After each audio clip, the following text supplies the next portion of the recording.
in a hospital boardroom somewhere in America.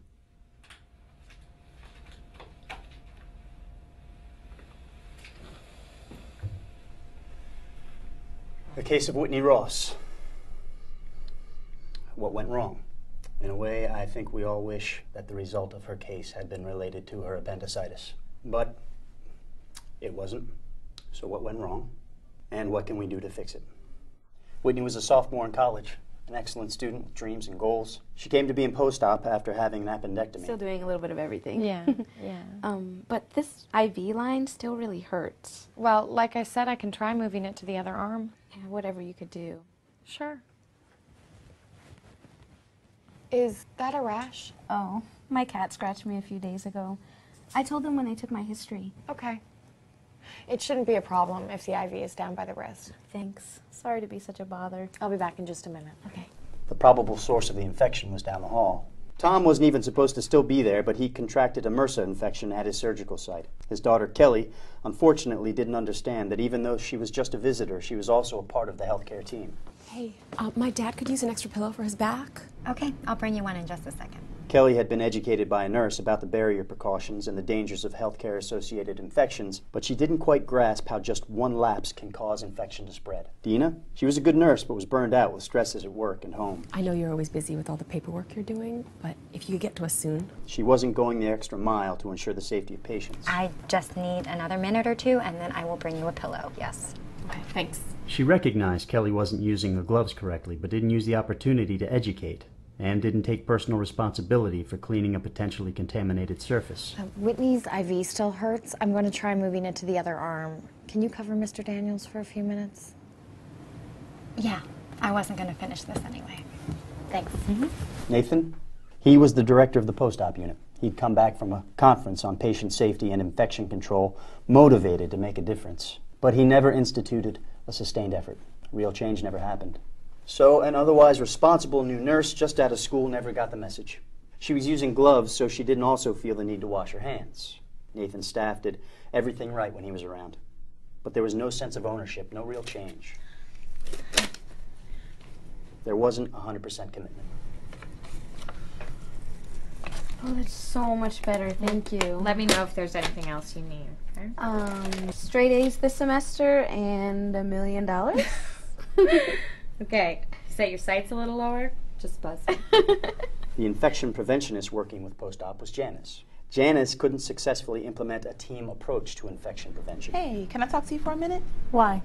What's wrong? She was always considered an outsider. Nothing's wrong. I just wanted to follow up with you on some ideas. She lacked the skills to successfully coach staff members, and so everyone's awareness of healthcare-associated infections suffered as a result. Is it cold in here? I don't think so, but I can get you another blanket. Good. The nurse made a note in a chart, but didn't alert anyone until after shift change. Temperature is 101, blood pressure 145/97, nothing moving in her GI tract, hypoactive bowel sounds. Looks like it's ileus. Guess you stand another day. Yeah. Let's see what Dr. Kennedy says. Thanks.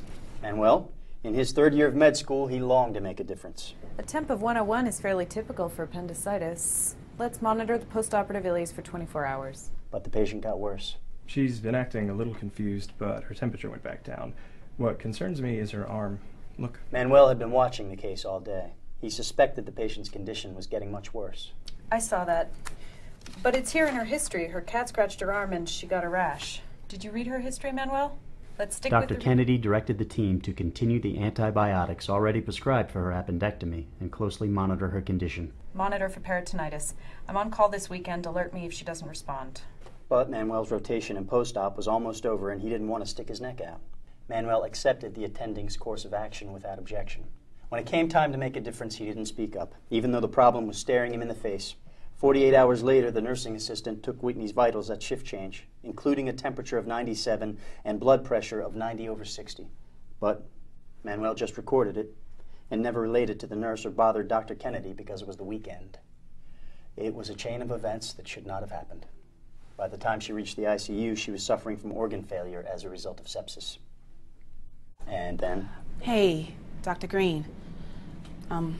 Everyone. The ICU just called me.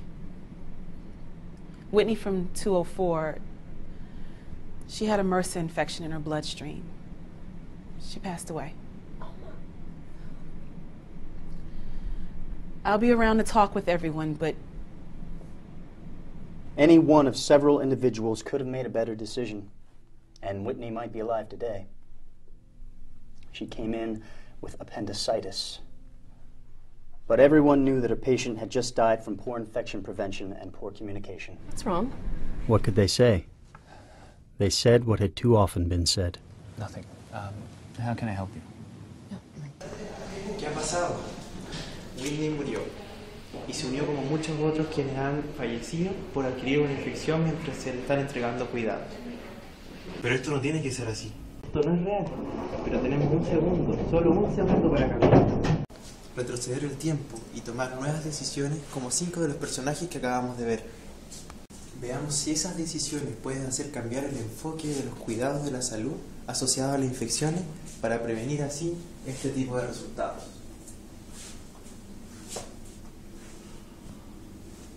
Retrocedamos el tiempo y tomemos las mejores decisiones.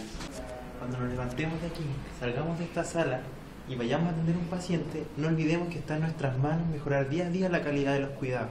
¿Cómo? Gastando solamente menos de un minuto de nuestra vida para salvar la de otros.